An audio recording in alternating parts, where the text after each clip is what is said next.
Well, hello and welcome back to the Sober Truth in Real Estate. I am Ruth Ann Strauss with Hyatt and Company Real Estate.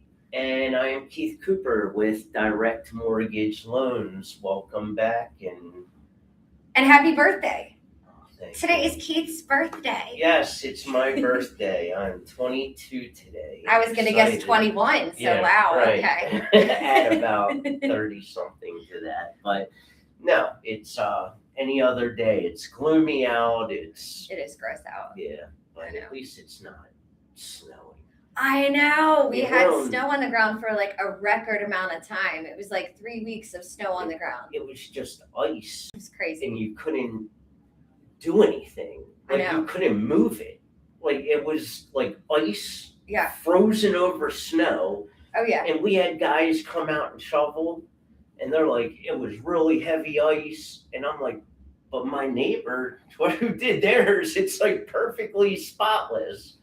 Oh, And it was a mess. I can't even, I think I got ripped off. I think every time this guy drove by my house, he threw a bill in the mailbox. I'm serious. Like, wouldn't even want to tell anyone Yeah. how much I got billed for during that, like, It might have been worth it because, like, I can't tell you how much pain I was in. I spent 4 hours shoveling the first day and like 3.5 hours shoveling the next day. And my don't you have shoulders and kids arms. in your development, like little kids. The kids running are around? lazy. Today's kids are in there Oh, playing God. video games. So I'm out there just shoveling with That was- my neighbors. And then I shoveled out my next door neighbors because they're in their 80s. I'm not going to let them come out and shovel. Right. Absolutely not. That's very So, kind of you. I know. I have young neighbors on both sides, so Lucky. I'm not helping them. No, my neighbors But- are just, the kids don't do anything but play video I games used and to go love sledding. that as a kid. Me I too. would always go out. I'd be knocking on neighbors' doors, It was money. shoveling. Yeah. Yeah, they have their own ways of It's- making money it's now, a I guess. But Different.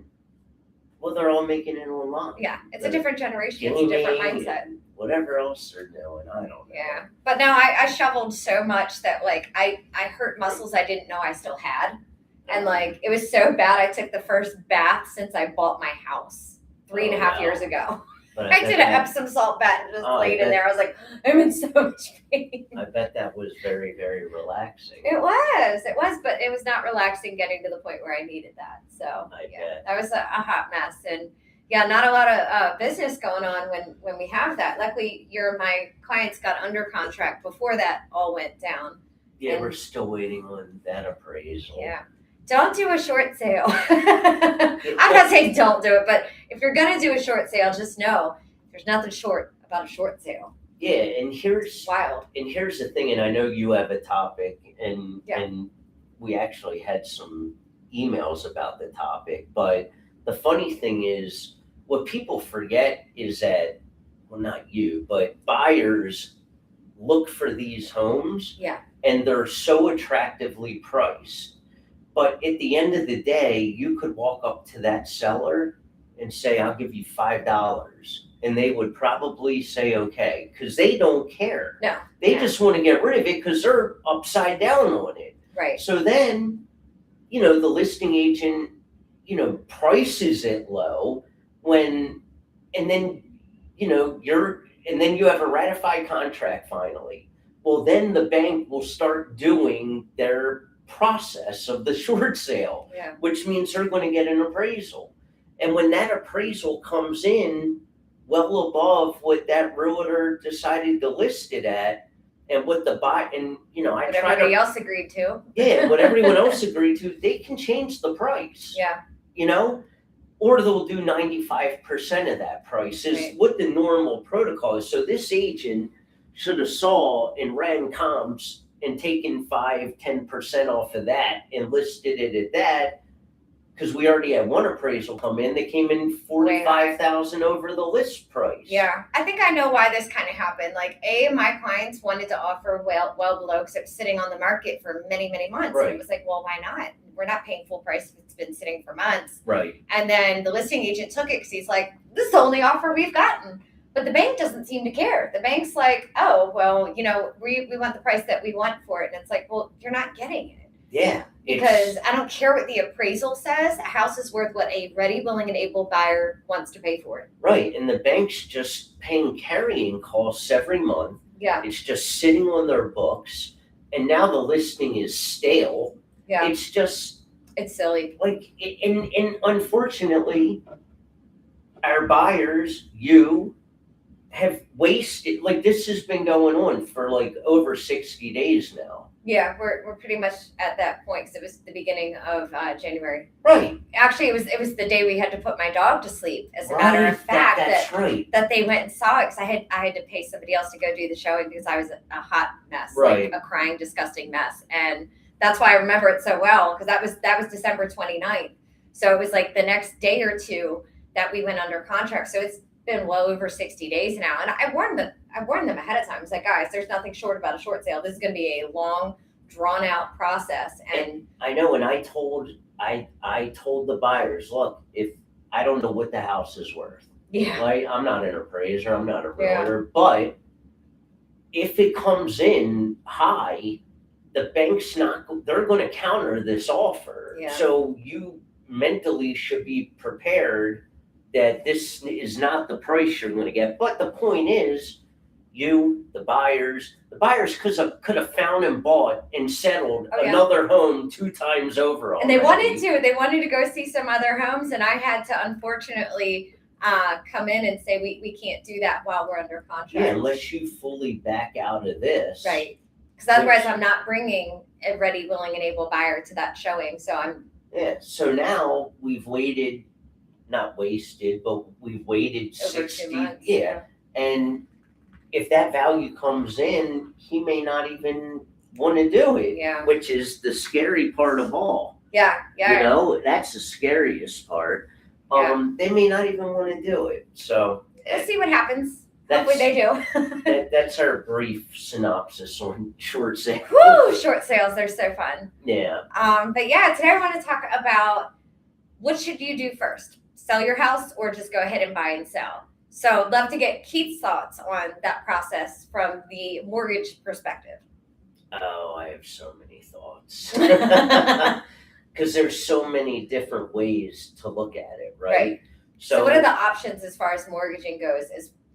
Okay, so the easiest thing, obviously, is if the buyer owns a property and their income is of enough that they can buy a new house, even if they have to put the minimum down.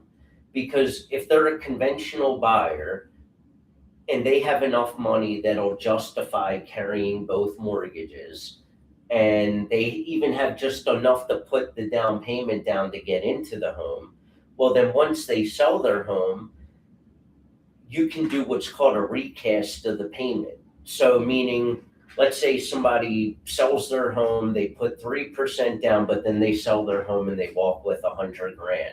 And they say, okay, I want to put the 100,000 down on the principal. Well, normally the only thing that's going to happen is the balance will go down and your time will kind of recalculate.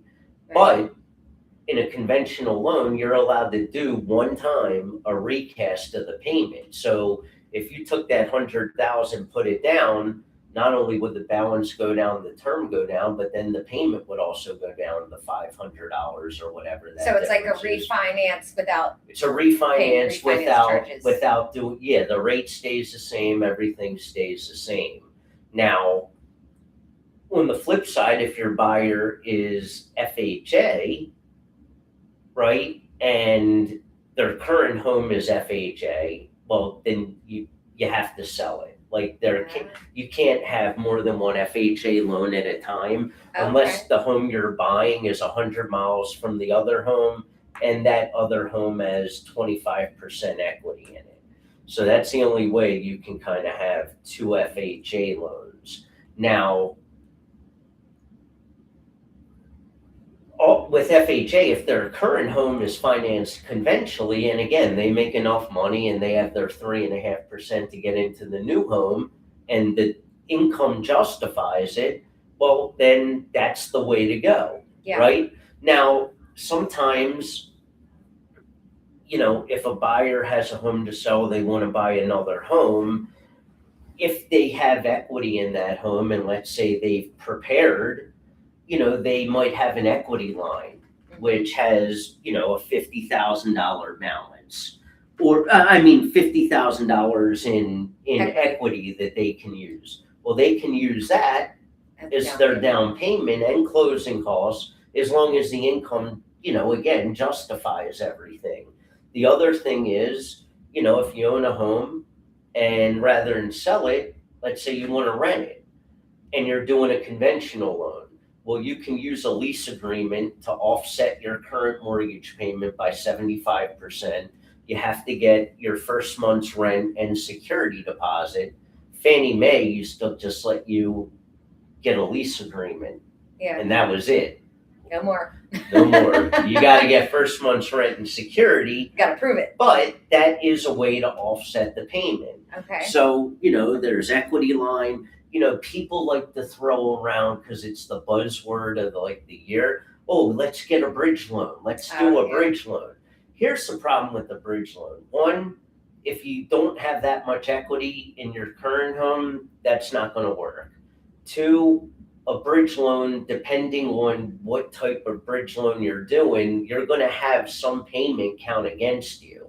So maybe two payments because you got the old home, the new home, and the bridge loan. Oh, geez. The other thing is, let's say you decide you want to get a bridge loan or an equity line for that matter, and you make an offer, but none of that's in place. Well, guess what? You're still contingent on getting the equity line or getting the bridge loan, which in itself could be a 3 to 4 week process. So again, my phone is going nuts. I don't know why. You're so popular. But Everybody's calling to wish you a happy birthday. yeah, but again, it's the bridge loan if you have already done all the legwork, because if you're going to sell in a month or two, then do the legwork, get the equity line, I would recommend an equity line with no prepay penalty, and that way you just get the money, you pay it off, and you're done when you sell the home. Yeah. And I think it's probably a quicker process than a bridge loan personally. But again, the point is, if you haven't done any of the legwork, you're still putting in a contingent offer. Like I have a lady right now that's wants to buy a home. She's selling her current home to her daughter, but they're waiting on the daughter's husband's tax returns to get filed for 2025, which I had a conversation with the lady. I don't know why they're doing that, but and the agent, since it was a mother-daughter sale, he thought everything was just going to be done and could they go non. I'm like, dude, I go, if they're waiting on tax returns, no, because it's still the contingency on the sale. Just because it's a mother-daughter, they still have to qualify and get approved and all that stuff. Yeah. Or, let's say you are going to sell your home, you want to buy a home, and you get a cash offer on your home. You can use a cash offer as non-contingent, but that house has to still sell because, again, it's a cash offer. And let's say it's not sold before you buy the new home. Yeah. It's got to sell within a week or 10 days, and they will check back on that.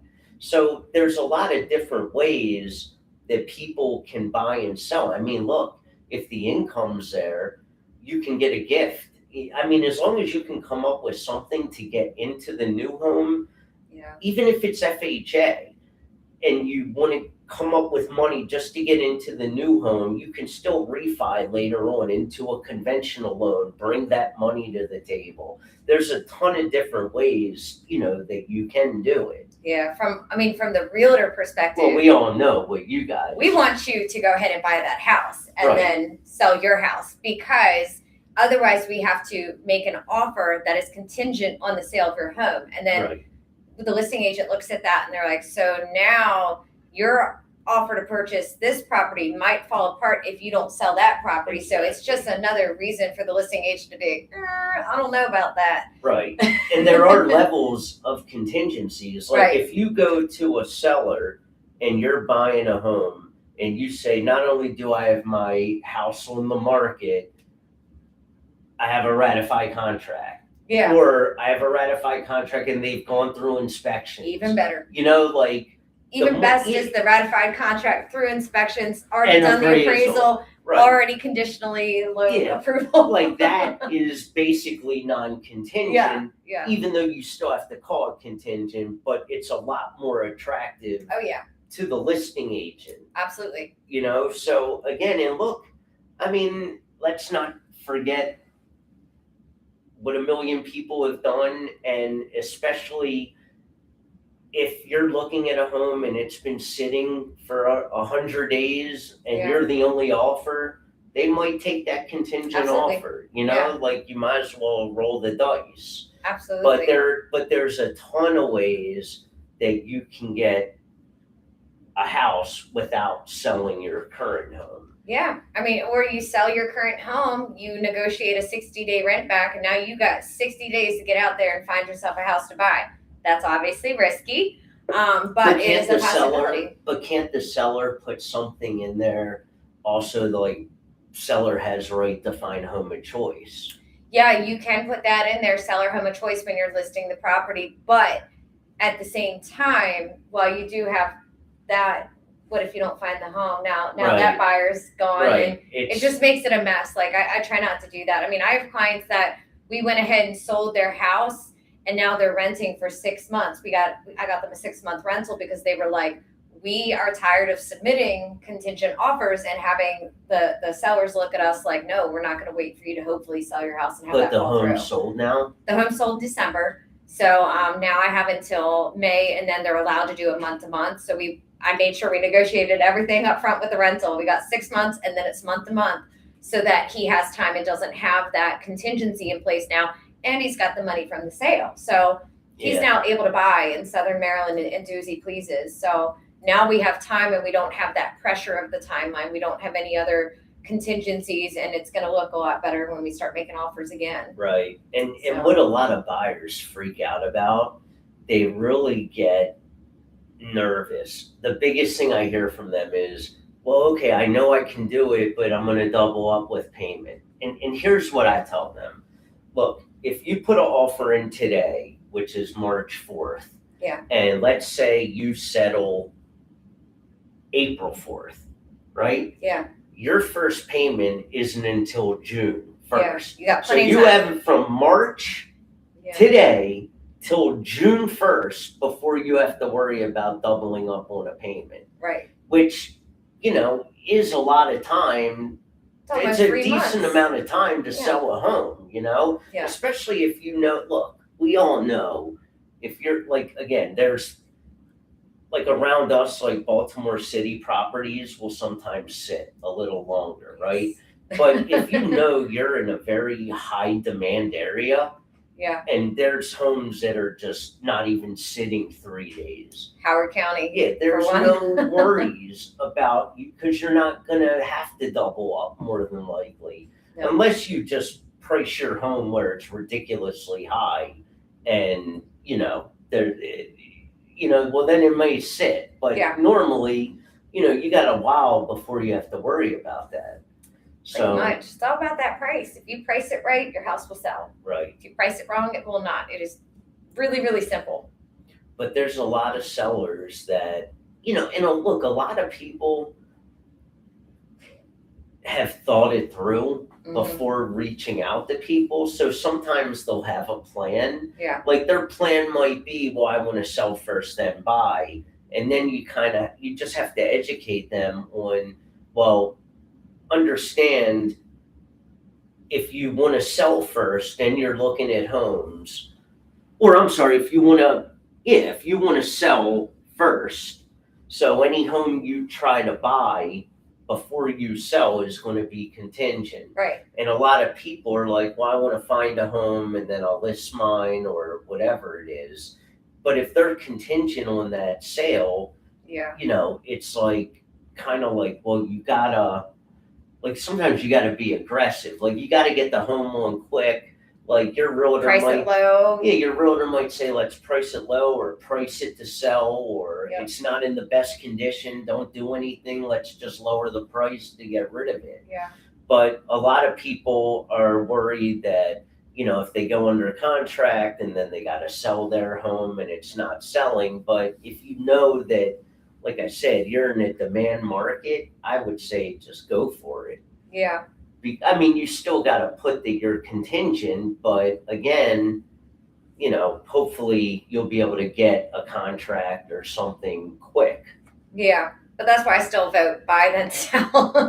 That Right. way you don't have Yeah, that pressure. Most people, that's what they want to, they'll Yeah. come in and they want to think they want to sell first.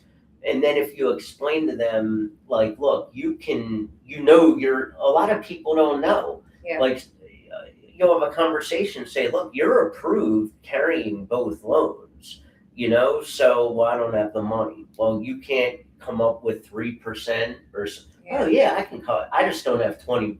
That's fine. If Yeah. we can get you in the home and you're approved, we'll figure out the rest later. Well, again, you can recast, refi. Right. There's a ton of things you can do, but this home is not going to be there in 30 days, Right. more than likely, because you got to get your home ready to sell and yada, yada, yada. So you just got to educate people on different ways they can do it. And, Right. look, a lot of times, like I had a buyer last month, they went in and went under contract and they went in contingent on their sale and the house is not moving. Ooh. So they decided to rent it out. They got a lease agreement, first month's rent and security. And now we There's an option. offset that mortgage payment. They had some money to get into the home. Not So, 20%. yeah, Which I just did a video yeah. about this. Everybody seems to think that you still need Yeah, 20%, that- maybe on an investment property or Yeah, something. that but is a misconception. huge. And people also think, about the call, Breathe. FHA loans are not just for first-time home buyers. Right. Yeah. Okay, I have people that are on their third, fourth home and are still using FHA. Yeah. And look, some of these people have 700 credit. It just makes more sense to go FHA versus conventional. Yeah. So every situation is different, and that's why it's so important to have a mortgage person. That's why I gave out your Explain this info to last you. night. I was Yeah. talking to an old friend and she was asking me about rentals and said she had plenty of money to give them because maybe she just kept getting denied on rentals. It's like, if you have the money, why are we looking at rentals? Like, why aren't we making a purchase? And again, she thought she needed 20%. I was like, you don't Yeah. need 20%. You could do it with 1, 3, 5, just depends on the loan. Right. So yeah. I mean, and I've seen some crazy stuff recently. Like I got a guy approved for a $500,000 home with a 564 credit score, Oh, which is not great. And again, I feel bad for people out there that are like, I got a 550. Right.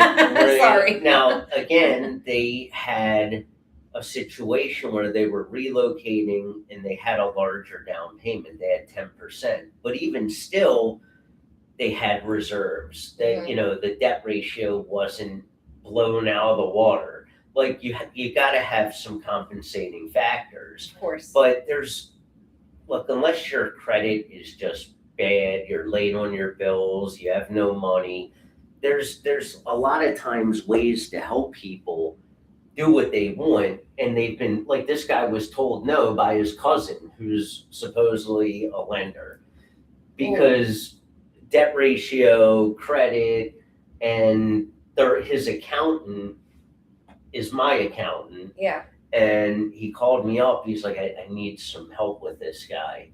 And I looked at it and I kind of knew what I was walking into. But guess what? The wife has no income that I can use, but she has an 800 credit score. So putting a wife, even just being there with that credit score, no income contribution, but just having that great credit next to his not good credit. Guys, find you a wife with good credit. If she has good credit, marry her. Right, like get a cosigner that Yeah. has good credit. If you have it, it could work. Yeah. Like there's so many different ways to navigate through things. I just had to rearrange a seller credit. I had to lower it.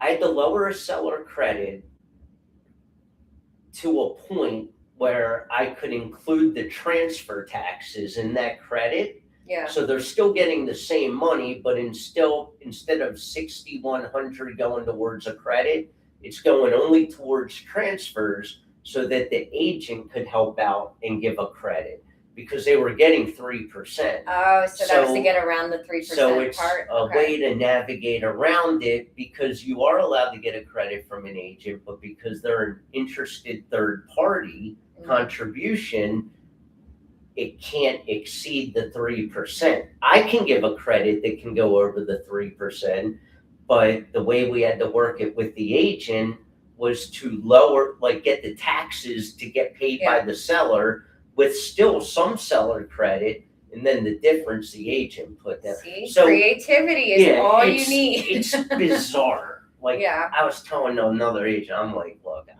because she was telling me how smart her buyer was, and I'm like, look, my nephew's a rocket scientist, and he's Literally. he launches rockets. That's so cool. And he knows nothing about mortgage. Yeah. Just like I'm an idiot all around. You're not I know, an idiot, but you are a mortgage doctor. I know mortgage. Yeah. But so talk to somebody that knows those things, a right? repeating trend. Like you got to talk to somebody that is educated or that can help educate and be creative to make certain transactions flow. Yeah, that's why I send you my people. I mean, I sent you appreciate it. one last night. I have another coming your way because I know because they're always like, "Well, Ruthann, I don't think I can. I have bad credit." And I was like, "What about your boyfriend?" "Oh, he has really good credit." "Well, here we go. Right. Let's make this work." Yeah, there's sometimes, not always, but there's ways to get things done. But Absolutely. don't ever think that if you own a home, we got like 15 minutes. Don't ever think you own a home that you have to sell it. Right. Because that's not always the case. And a Rent lot it. of times people might want to keep it and rent it. Yeah. And in those cases, it's almost great Yeah. because then, they should be approved they know they need money. So they are not counting the money from that. So again, but then they'll say, well, I want to tap into the equity, but they haven't started any process to do that. So Yeah. that's like, all right, well, you're still contingent. Yeah. Or the people that just bought like a year ago, and it's like you don't have equity yet because you did a VA loan. Right. You just bought. That's another thing. Like, again, and look, I had somebody ask me, like, how long do I have to stay in the home? And you're signing a ratified contract stating you're going to live there for, I think it's at least a year, right? Isn't that what it says? Or is it 2 years? I think it depends on your loan type. I thought. No, I thought it was in the contract that you're going to live in this property. I don't know, but No, basically, because people buy them, flip them, sell them all the time. right, but for owner occupied, not Oh, for owner investment. occupied. So I don't think that's actually written in there that I've seen, but I have seen people have to sign if they're getting like a grant, and that's usually 2 to 3 Yeah, years that they have to stay home owner occupied and staying in the house. Otherwise, they have to pay the grant back. Right, yeah, there's certain things with Just grants depends. and stuff like that. Mhm. But as far as when they buy a home, like I think it's when they sign their closing documents on the mortgage side. That it is, especially if it's like a first time home Yeah, buyer. they're basically stating they're gonna live there a year, but at the end of the day, I've had buyers before a year, like Moving, they their job relocated them, or their neighbors are a nuisance, or they Yeah. didn't something with the house, so there's no law, Right. you can do it. Nobody's gonna come knock on your door. Right. Are you still living here? Show me your ID. Right, yeah, nobody's doesn't gonna happen. do that, but Hopefully. yeah, agents for the most part, when they're dealing with buyers, they want to present a non-contingent Oh, all the buyer. time, because it's otherwise I'm up against another offer, and we might even have a higher price, but because there's that contingency, there's that much more risk that the Right. seller's looking at us like, eh. And when my buyers question it, I just tell them, all right, we still have to sell your house. Let's walk through a scenario, and let's say you got one offer and you got another one that's almost the same, but it's 10 grand more, but they still have to sell their house and they haven't put it on the market I'm yet. taking the first one. Exactly. Right, I'm taking right. that first one, 10 grand less, I'm no not. worries, all I'm day. not gambling. Right. I'm So it I'm just not a depends. gambler, and I'm not going to gamble for 10 grand that Right. you are definitely going to sell by the time we go. Unless you have a backup plan, Yeah. like the lender tells you it can work debt ratio and you can get money. I'm even not then, you're paying even if you own it outright, you're now paying your tax bill for an extra month or two if Right. that one falls through. So it's like there's always that risk. So for Right. me, I try to tell my clients, I'm like, if we can buy first, let's buy first. And plus that way they also have that time to move their stuff from the old house to the new house instead of being like same days. We've all seen that happen where somebody's Yeah. closing on the sale in the morning and then closing on the purchase later in the day. Right. And it's like, so you just keep all your stuff in this big moving truck for the day. Like that is so risky and so scary. Because what if something goes wrong? What if you get to the final walkthrough on the house you're purchasing and the basement flooded? Oh Now yeah, what? that happened. Now what? Yeah, or again, you want to sell your house and it's all cluttered, Mm-hmm. and you're not getting any offers. And but if you buy, you get all that stuff out of there. Yeah. It'll show so much better. That's what I tell my clients when I'm selling their house. They're like, well, what should we do with all this stuff? I'm like, get it out. Make it look like you don't even live here. But there is basic furniture, but I want it to look like you don't live here. And they're always like, no way. I'm like, yeah, way. Everything gone. All of it. Yeah, 'cause Family you wanna- photos, all of that. Right. Yeah, you want to get you want to make it look like it's almost like a blank canvas. Right. Like you want to give them an idea, but there's so many websites now you can redo this home Absolutely. how I want it. Yeah, you know? I use Zillow's product listing showcase when I list homes, and I can put on an empty home or even a furnished home.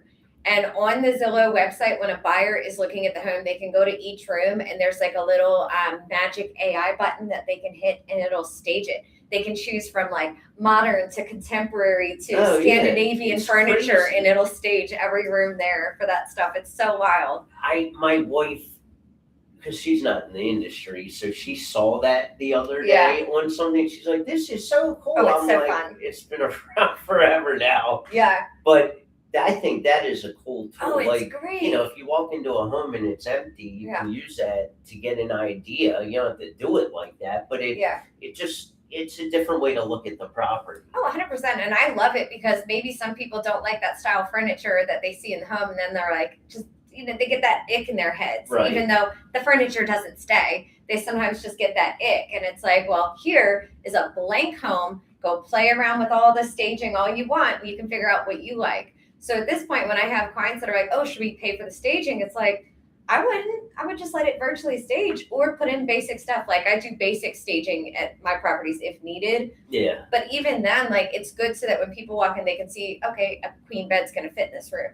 Right. But for the most part, people don't want to see somebody else's furniture or they don't like the Yeah. blankets. Like little things like that turn a buyer off. So Right. You Kinda want better to off keep with it the kind AI. of plain and neutral Yep. and just simple as possible. definitely neutral colors when painting. Oh my goodness. Yeah, I was talking to an agent this morning, and he's like, "Yeah, the dumpster's pulling up tomorrow, and then the pod's pulling up behind it." I'm like, "What are they, hoarders?" Because I don't know, you need a dumpster to clean, but no, It there was happens. other things going on. Yeah, I mean, especially if you've lived in a home you'd be You surprised got a lot of stuff. on how fast you Yeah. can fill a dumpster. I've only had my house for 3.5 years, and like my house is full. It is. I mean, there's just so much stuff, and I'm like, man, Right. where did this all come from in 3 years? So like, you can imagine people living in a house for 30 years. They have so much stuff. Right, I'll like look in my house sometimes and open up a closet or something, and Yeah. I'll see all this.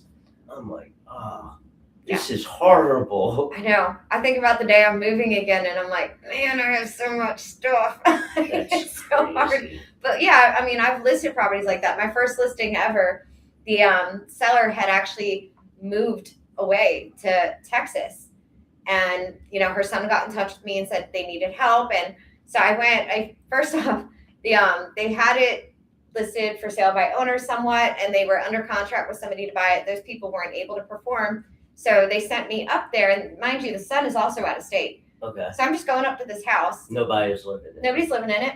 The lockbox on the back of the house is open, a combo box. It's open, and there's no keys. So they let me know that one of the windows in the living room is broken. So I can lift it up and dive in. So I got Oh yeah, big yeah, burly yeah. guy friend of mine to ride up with me to the Maryland-Pennsylvania line. And I had to climb up on the AC box outdoors and like lift up this window that I knew didn't lock correctly and like dive into the home with my screwdriver and 2 new lock sets. So I changed the locks on the house, Oh my put God. on a new lock box with new keys for the new locks. Like, it was wild. But then in the house, all of the stuff was still there, all of it.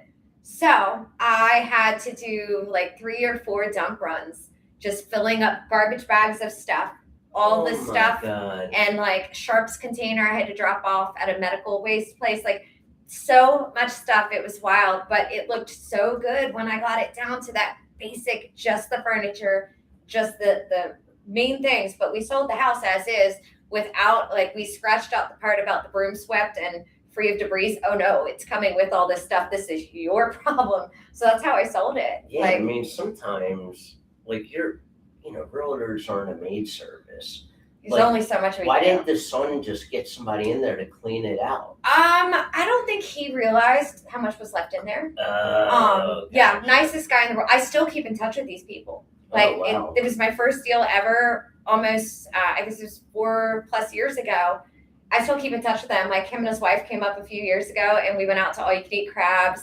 Oh, wow. The lady, his mom, came up a few years ago. I went out to dinner with her. Like, I still see these people. I still hang out with them whenever they're up in the state of Maryland. But That's yeah, I don't awesome. think he knew how much was in the house. Like, he did mention there's stuff in there, but then I got there and it was a lot. But this is what realtors do. People don't understand. They think that our job is just going out, showing Some. homes and selling them. Some of them.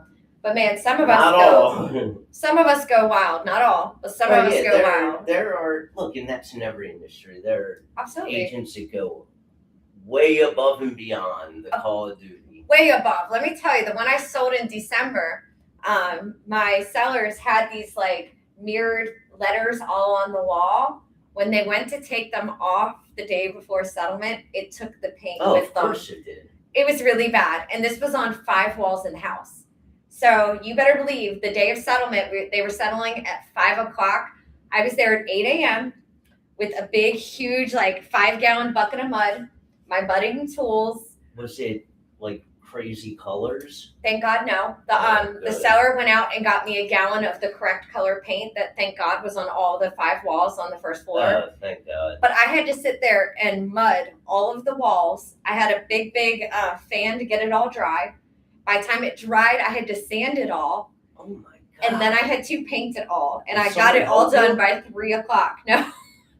The seller was walking around cleaning while I was mudding and then sanding and then painting. And I got it done like right as the buyer's agent got there to do a second final walkthrough, because they had walked through the day before and were like, the paint is off the walls. But you I was didn't like, oh have my to God. paint the whole wall. You just did the spots where it was. Yeah, pretty much. A little bit more to make sure it all Yeah, looked yeah, it good, all but blended. thank God that the color matched perfect. So Oh wow. I was able to get away with that. But yeah, I had to paint 5 walls, mud 5 walls, Oh my sand 5 God. walls. There was debris or like dust all over the room, so I then had to vacuum it all. Like, it was a lot of work that I don't think I know another realtor that would do that. Most of them would try to pay a company, but I knew if I tried to reach out to a company, it'd be like, yeah, we'll see you later this week, and it'll be $2,000. So I was like, Right. we're not playing these games. I am not letting my people get held up. So yeah, the things Oh that we my will do God. for our clients are wild. That is huge. But yeah, there are agents that will definitely go above and beyond. Oh yeah. And then there's some that you can never get a hold of. And what are you gonna do? Yes, we go through that. I mentor all of our new agents, as you know, Right. and we have one that has a listing. She got a cash offer, but the guy forgot to fill out the whole 2nd and 3rd page of the contract. Oh, and- nice. She like lets him know, and he never responds to her. So she had to get the title company, who was already involved, to tell the realtor to finish filling out pages 2 and 3, sign it, and send it, and have his client sign it and send it back over to the listing agent so that they could actually be a true ratified contract. I was like, Oh my God. what is up with these people? Like, always something. I always right? answer my phone. I'll answer my phone in the shower. I will literally step out of the shower, hit speakerphone, and talk to a client Oh, in the middle of a shower. I know you do too. 'Cause Oh my! Wherever I am. Where was I? you've answered for me walking through like down a tarmac at an airport before. Oh yeah, airport, Cancun. Yeah. It doesn't matter. I know one of the times I talked to you, you're like, yeah, I'm sitting on the beach. I was like, oh my God, like, I'll call you later. No, I mean, Don't let me again, ruin that's- vacation. It's this business, you know? Yeah. But It's a good business though. I love it. that Keeps was a us on our good, toes. oh yeah. But that was a good topic Yeah. suggestion. Chat GPT, baby.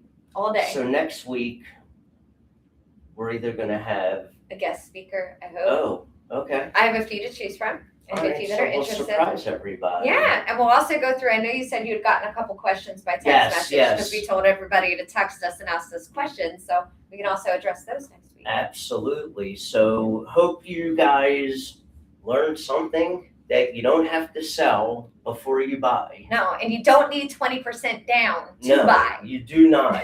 You do not. So we thank you, and Yeah. we will see you all next week. We're on a Absolutely. roll. Yeah, we are. All right. Woohoo! See you Thank next you. week. Thanks. See you guys. That was good. All right.